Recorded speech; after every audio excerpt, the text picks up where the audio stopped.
Hello everyone and welcome back to Thoughts on the Track. It's been a couple weeks, but my semester at school is finally over, so that means a return to YouTube videos. And of course, I still haven't wrapped up talking about every track from Wave 4 of the Mario Kart 8 Deluxe Booster Course Pass. Today's track in question is DS Mario Circuit. Now when we think of Mario Circuit tracks, they have a history of being mid at best. Maybe there's a few exceptions, like the GameCube version is good, it's good in Mario Kart 7, and Mario Raceway is a bit of a nostalgic classic, but I never really thought the Mario Kart DS version was all that great. It shared its music with the notoriously bland Figure 8 circuit, and wasn't a whole lot better than Figure 8 circuit in terms of its track design. So did Nintendo make some improvements here? Well, yes, but I'm not entirely impressed. Let's talk about why. Let's first address the track design, and let me tell you, in terms of a difficulty curve, there isn't much of one here.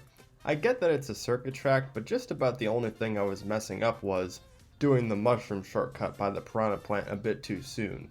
But after practicing a bit, I can get that down perfectly too. I will say that piranha spinning fire onto the track is a cool touch, and it certainly looks better in HD compared to in Mario Kart DS. Speaking of cool touches, I like how a wiggler shows up at the last lap when you go through this sort of forested section. My only complaint is, why isn't that wiggler there at every lap? Also, I heard he doesn't really show up until exactly a minute 29 seconds in, so if you're playing on 50cc, he will show up 2 laps in, probably. Or 200cc, he'll show up maybe not at all. It's interesting. Anyway, the point is they should go full on Maple Tree Way and just have the wiggler there every lap. But anyway, that wooded section is cool because you can hear an animal of sort chirping in the background as you drive through there. But in terms of speed boosts, tricky turns, or other interesting elements you look for in a track design, yeah, they really aren't here, to be honest. I get that they didn't have a lot of creative liberty to work with because of the original track, but come on, couldn't they have at least made like the one jump have a glider section or something? I don't know. Now, in terms of visual upgrades, there are some things to note. For one, Peach's castle looks better in the background, the aforementioned forest section is quite nice, and the piranha plant spitting out fire, well, I kinda like the goofy face he makes when he does that. Not nearly as cool as a headbanging piranha plant, but I like him nonetheless. Is there anything stunningly impressive about the visuals, though? Again, I'd have to say no. The start and end of the track are mostly just turns without much going on around you, save for a couple Goombas that try and fail to get in the way. So as is expected, an HD remake is quite more visually appealing than Mario Kart DS. But they didn't go all the way out with it, like they did with, say, GBA Riverside Park. I stand by my high rating of that one.